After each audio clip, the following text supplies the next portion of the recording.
ಎಲ್ಲರೂ ನಿನ್ನ ಜೊತೆ ನಿಲ್ಲುವುದಿಲ್ಲ, ಎಲ್ಲರೂ ನಿನ್ನ ಹಾದಿಯನ್ನು ಅರ್ಥ ಮಾಡಿಕೊಳ್ಳೋದಿಲ್ಲ. ಆದರೆ ನೆನಪಿರಲಿ, ನಿನ್ನ ಜೀವನದ ಹೊಣೆಗಾರಿಕೆ ನಿನ್ನದೇ, ನಿನ್ನದು ಮಾತ್ರ. ಕೆಲವರು ನಿನ್ನ ಮೌನವನ್ನು ದುರ್ಬಲತೆ ಅಂತ ಭಾವಿಸ್ತಾರೆ, ಆದರೆ ನಿಜವಾದ ಶಕ್ತಿ ಯಾವಾಗಲೂ ಶಬ್ದ ಮಾಡೋದಿಲ್ಲ. ನೀನು ನಿಧಾನವಾಗಿ ಸಾಗುತ್ತಿದ್ದೀಯಾ ಅಂದರೆ ನೀನು ತಪ್ಪು ದಾರಿಯಲ್ಲಿ ಇದ್ದೀಯಾ ಅಂತಲ್ಲ. ಕೆಲವು ಗೆಲುವುಗಳು ತಡವಾಗಿ ಬರ್ತವೆ, ಆದರೆ ಗಟ್ಟಿಯಾಗಿ ಉಳಿಯುತ್ತವೆ. ನಿನ್ನ ಆತ್ಮವಿಶ್ವಾಸವನ್ನು ಕುಗ್ಗಿಸುವ ಪದಗಳು ನಿನ್ನನ್ನು ನಿಲ್ಲಿಸುವುದಕ್ಕಲ್ಲ, ಬದಲಾಗಿ ನಿನ್ನನ್ನು ಗಟ್ಟಿಯಾಗಿಸುವುದಕ್ಕೆ. The words that try to pull you down are not meant to stop you.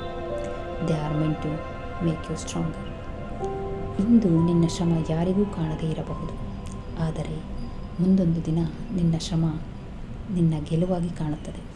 ಏನೇ ಆದರೂ ಸ್ವಾಭಿಮಾನ ಬಿಡಬೇಡ. Don't ever give up. Even if you move slowly, just keep going. ನೀ ಕಾಯುತ್ತಿರುವ ಆ ದಿನಗಳು ಖಂಡಿತ ಬರುತ್ತವೆ. Be consistent and keep moving forward. Good luck.